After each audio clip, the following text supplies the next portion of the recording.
What's up mga kasipag? Bakit mahalaga na magkaroon tayo ng emergency fund? Bakit mahalaga na hulugan natin yung ating emergency fund ng baliwala lang? Lalo na kung ikaw isang OFW, sana tapusin mong panoorin tong video na to dahil para sa'yo ang video na to. Ako nga pala si Diosdado Alaman, dating OFW, mahigit 6 years ng OFW. Siya nga pala mga kasipag, nandito ako sa unit mga kasipag, sa excavator mga kasipag. Ito yung trabaho ko mga kasipag, isang heavy equipment operator. Maganda naman yung pagiging OFW ko mga kasipag. Okay naman, nakakaraos din, pundar-pundar. Dahil nagamit ko na rin yung principle na yun mga kasipag. Yung simpleng principle na binaliwala ko lang noon, yung principle na yan, yung emergency fund. Yung pala mahalaga pala yun mga kasipag. Nagagamit pala natin yun siya sa napakahalaga. Lalo na sa gipitang bagay kung walang-wala na tayo mga kasipag. Pero bago ang lahat mga kasipag, ikukwento ko muna sa inyo mga kasipag yung aking karanasan mga kasipag bilang OFW. Dati akong OFW, mahigit 6 years ng OFW. Okay naman yung pagiging OFW ko. Maayos naman din sa awa ng Diyos dahil sa kadadasal ko mga kasipag. Yun po yung sikreto ko rin mga kasipag, na pinakasikreto ko, yung pinapriority ko lagi yung ating Panginoong Hesus sa lahat ng oras. Hindi lang panay tanggap natin ang biyaya natin, tapos wala na. Saka lang natin maisip yung Panginoon kung may biyaya, kung may biyaya tayo, ay hindi yan para sa akin mga kasipag. Hindi ako ganyan mga kasipag. Kasi ang biyaya mga kasipag ay nagmumula yan sa Panginoon mga kasipag. So narinig ko na rin about sa emergency fund. Kumbaga parang mababaw lang yung pandinig ko noon. Yun pala yung emergency fund pala din ay huwag nating baliwalain. Magagamit rin pala natin yun. Lalo na sa kung walang-wala na tayo, gipit na tayo. Kumbaga panghuling alas na natin, yun po yung emergency fund mga kasipag. Kumbaga ang paghulog natin sa emergency fund, para sa akin mga kasipag, may tamang paghulog dyan para sa akin Ang paghulog ko dyan ay binaliwala ko lang yung hulog ko dyan sa emergency fund yan.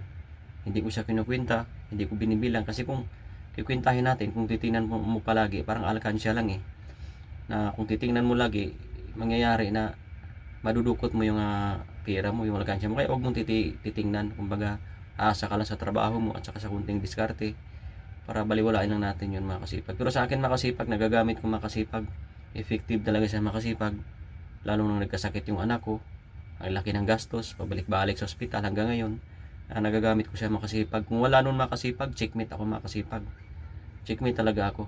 Kasi ang mangyayari dyan, kung wala na talaga akong pera, yung simot na talaga ako, siyempre lalapit ako sa aking kamag-anak, sa aking pamilya, lalapit ako dun. Hindi man ako sure na may pera sila makasipag, lalo na yung mga magulang natin na walang trabaho, ay hindi tayo pwedeng umasa sa kanila. Kasi kawawa din sila, kasi matandahan na. Dapat pa nga tinutulungan natin sila Dahil doon mga kasipag, hindi ko sa binaliwala mga kasipag, naisip ko na talaga mahalaga talaga to, yung magtabi ka ng emergency fund. Kaya nagagamit ko siya sa panggamot ng aking anak. Natustusan ko yung panggamot ng aking anak nang wala akong hinihiramang pera sa mga tao o sa pamilya ko. Kumbaga sarili ko lang na sikap yun. Yun po yun mga kasipag. Kaya mahalaga mga kasipag na huwag natin baliwalain yung emergency fund. Kailangan natin siyang tabihan makasipag ng ating kahit kunting pira lang makasipag, buwan-buwan hulugan natin sa kahit kunting pira lang. Pagdating ng araw na gipit na tayo, kumbaga matsikwit na tayo sa buhay, meron tayong malalapitan makasipag na emergency fund. Saka na natin siya maisip na, uy, mayroon pa pala akong panghuling alas. Yun po yun makasipag, yung emergency fund makasipag, yung panghuling alas. Kaya mahalaga talaga makasipag na mayroon tayong emergency fund makasipag. Ang ginagawa ko nung naguhulog ako makasipag, binaliwala ko lang siya makasipag, yung paghulog ko dun sa emergency fund. Hindi ko siya kinikwenta, binaliwala ko lang siya. Pero ang paghulog ko noon, bago lang ako naghulog hindi ko pa naisipan, bago lang ako naghulog sa kanya. Kaya naisipan kong itabi lang muna siya for emergency yun, nagagamit ko siya makasipag. Pero dapat pala talaga mula ngayon maghulog na tayo for emergency fund makasipag. Pero minsan kinakapos yung sahod natin di ba makasipag, lalo na dito sa Pilipinas, kinakapos yung sahod natin dito, kaya mahirapan tayo maghulog sa ating emergency fund.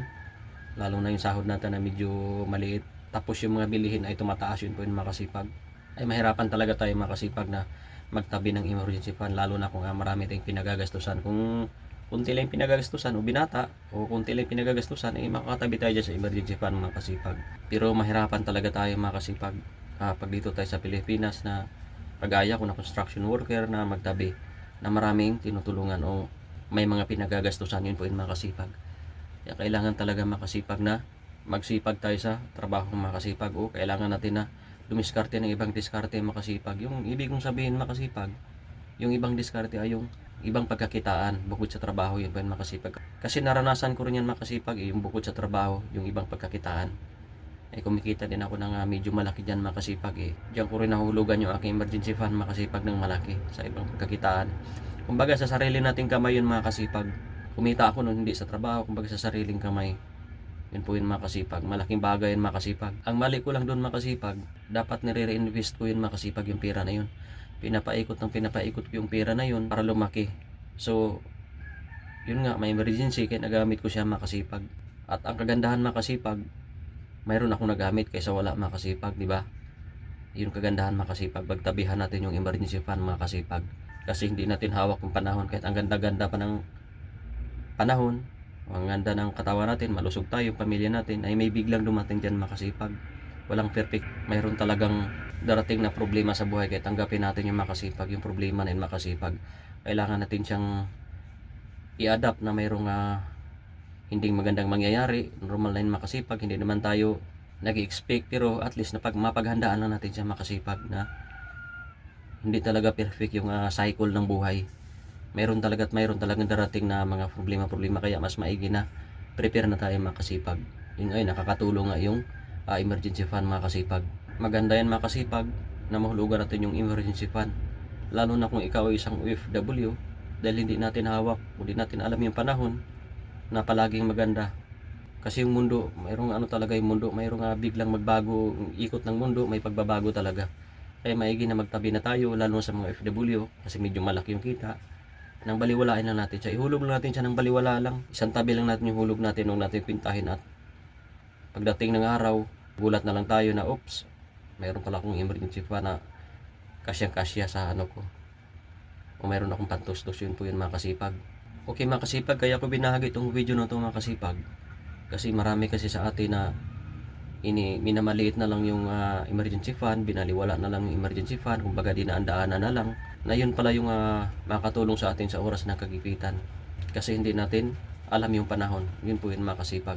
Kaya mula ngayon makasipag, kung malaki yung sahod natin, simulan natin magtabi makasipag para sa emergency fund. Para sa akin, medyo maliit lang, lalo na ngayon may pinagagastusan ako.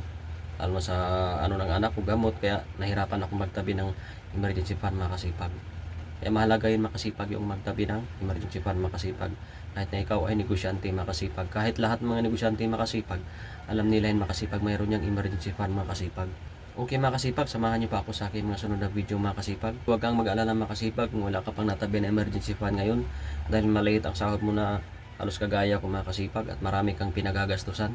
Kung napanood mo yung video na ito makasipag, baguhin mo na yung sistema mo mga kasipag. Sinuon ganyan din ako. Ngayon lang ako seryoso makasipag sa emergency fund na yan makasipag na napakahalaga pala makasipag. Lalo na yung edad natin tumatakbo, tumatanda tayo. Lalo na kung nagkakaedad ka na nakagaya ko. Kaya simulan mo na ngayon makasipag, subukan mo simulan kaysa maliit na bagay, lalo na kung wala ka masyadong pinagagastusan.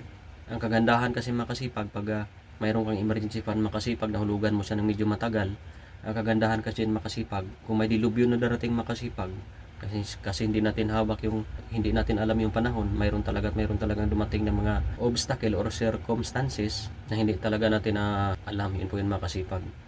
Kasi marami talagang pagsubok sa buhay makasipag, dapat handa tayo makasipag, advance tayo para magkaroon tayo ng peace of mind. Yun po yung purpose natin dito makasipag, magkaroon tayo ng peace of mind makasipag. Kasi kung wala kang emergency pa ng makasipag, yung isip mo medyo magulo talaga makasipag sa oras ng kagipitan, wala ka ng pera, di ba makasipag, naranasan mo, magulo yung isip mo, mainit pa yung ulo mo, kumbaga masisira yung focus mo, lalo na sa trabaho, yan po yung makasipag, o sa negosyo, yan po yung makasipag, apektado talaga yan lahat makasipag, pag aburido yung ulo natin makasipag, yan po yung makasipag, yun po yung totoo dyan. Siya nga pala makasipag, mayroon tayong group makasipag sa OFW kasipag, welcome lahat mag-post makasipag, ng may experience makasipag o galing o mga failure sa buhay para kapupulutan ng aral ng iba. Yun po yun makasipag. Pwede kayong mag-join dyan makasipag dito sa ating group makasipag para makita din yung iba sa henerasyon natin, i-inspire din sila makasipag. Yun po yun makasipag. Okay makasipag, kung nagustuhan yung video na ito makasipag, yung aking simpleng video makasipag, pwede nyo akong i-like, comment, and share, subscribe sa my YouTube channel or click the bell button below para ma-notify ka sa mga bago naman nating video ni upload. Okay makasipag, hanggang dito na lang yung video natin. May kasabihan, nasa Diyos ang awa, nasa tao ang gawa. Okay makasipag, maraming salamat sa panonood. See you my next video. Hanggang sa muli!